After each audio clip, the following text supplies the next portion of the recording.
Hey, Dr. Brandy here. And today I want to just chat with you a little bit about a different level of health. We're going to take a different bend, a detour, if you will, from the typical nutrition and diet and exercise and lifestyle stuff to more of a level of inner work.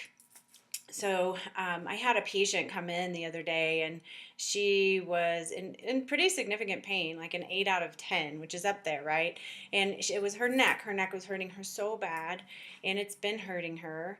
And she's been seeing a chiropractor, and he couldn't get it adjusted. And so she was wondering if I could help her. Well, my answer is maybe. There's no guarantees, right? But once I got her into the exam and started learning more about her body, she had pain everywhere.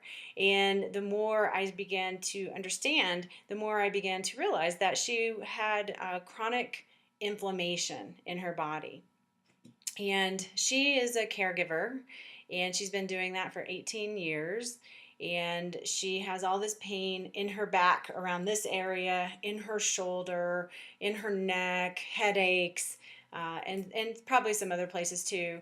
But all of this, when we start to look at all of this and we relate it to the different aspects of our consciousness, then this is all heart-based stuff. Okay, so I easily picked up that there was some heart-based stuff going on for her, like some inflammation around heart or emotional inflammation going on.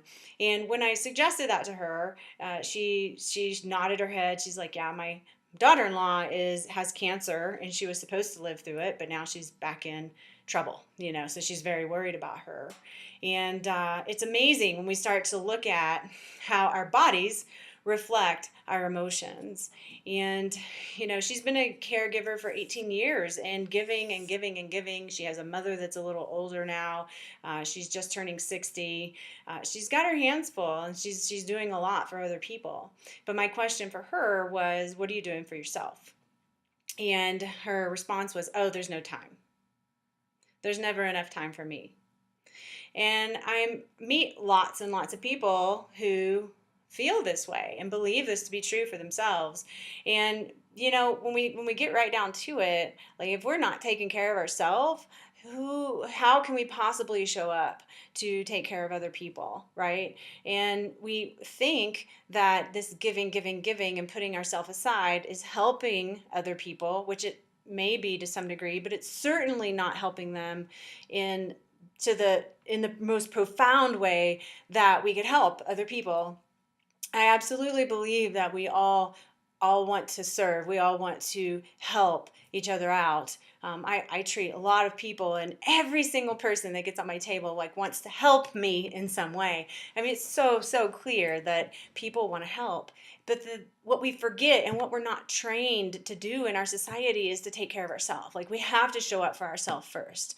When we're not showing up for ourselves, we're putting ourselves in the role of a victim. No joke, right? No, nobody really wants to hear that they're playing the victim. But I think it's a great question to really consider. And my coach asked me this the other day, and it was like, okay, so where are you playing the victim in your life?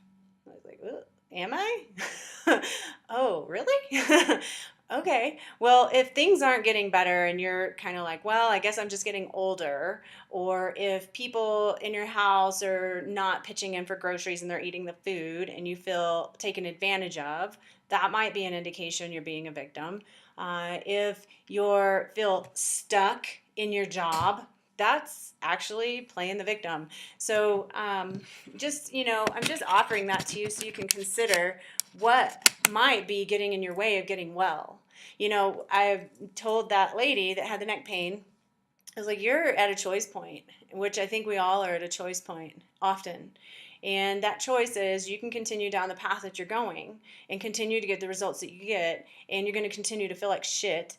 Or you can make a different choice, and you can show up for yourself, and you can be here, and you can get treated, and you can really do what it takes to get yourself in a better place. And it's going to take work, and it's not just showing up and coming in. Like, it's going to take work outside of here. It's going to take you shifting your mindset to a place of, hey, I'm worth this. Hey, I'm ready to step into something that's more beautiful, more graceful, more loving, more free, and into a place where I'm able to own my power in such a way that I am capable of showing up for people in a bigger way. And hats off to you, right? She actually did. She signed on for the program, and I'm just so excited for her, because someone who really gets it, and they say yes, then once they make that commitment, there's no stopping them. So I'm sure I'll have some reviews for you on how she's moving along over time.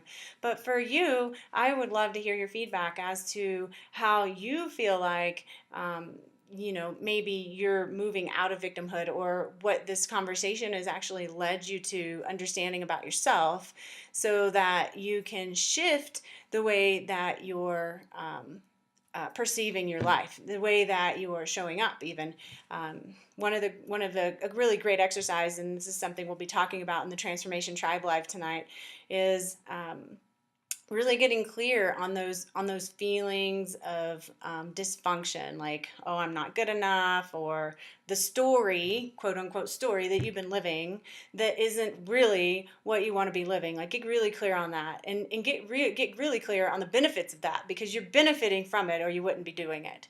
And so once you get clear on the benefits of that, then you can change that story. So if you want to even write it down in a journal or a piece of paper, the benefits of me having a sucky life are XYZ, XYZ, and let it go on. Like, you keep diving into that.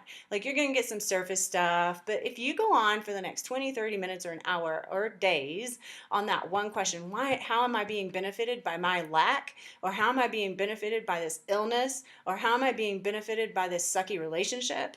Then you're going to really get clear. And that deeper level is where the juice is at. This is where the healing happens. Okay. So once you get clear on that, oh, I don't feel loved otherwise. I'm not good enough. My mom won't love me. That was one of my old stories. My mom won't love me if I'm successful. Which is stupid. It's not true. It's just a story I made up from codependency. And then you can change that around. Then you can write, okay, the new pattern is, and you just start altering every single one of those thoughts.